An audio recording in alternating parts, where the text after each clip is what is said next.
अकोल्यातून एक अत्यंत दुर्दैवी आणि धक्कादायक बातमी समोर येते। अकोट तालुक्यातील मार्डी येथे तलावात मासोळ्या पकडण्यासाठी गेलेल्या एका 37 वर्षीय युवकाचा पाण्यात बुडून मृत्यू झालाय। रविवारच्या सुट्टीच्या दिवशी काळाने घाला घातलेली ही घटना घडली आहे।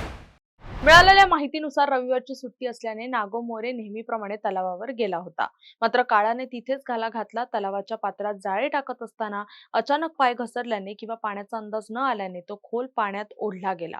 तो पाण्यात बुडत असल्याचं लक्षात येताच आजूबाजूच्या नागरिकांनी तातडीने धाव घेतली। मात्र पाण्याचा अंदाज येत नसल्याने यश आलं नाही।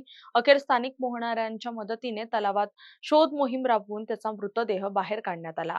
ऐन उन्हाळ्याच्या दिवसात एका तरुण कर्त्या पुरुषाचा असा दुर्दैवी अंत झाल्याने मोरे कुटुंबावर दुःखाचा डोंगर कोसळला असून संपूर्ण गावावर शोककळा पसरली आहे। सध्या अकोट ग्रामीण पोलिसांनी अकस्मात मृत्यूची नोंद केली असून मृतदेह शवविच्छेदनासाठी पाठवण्यात आलाय।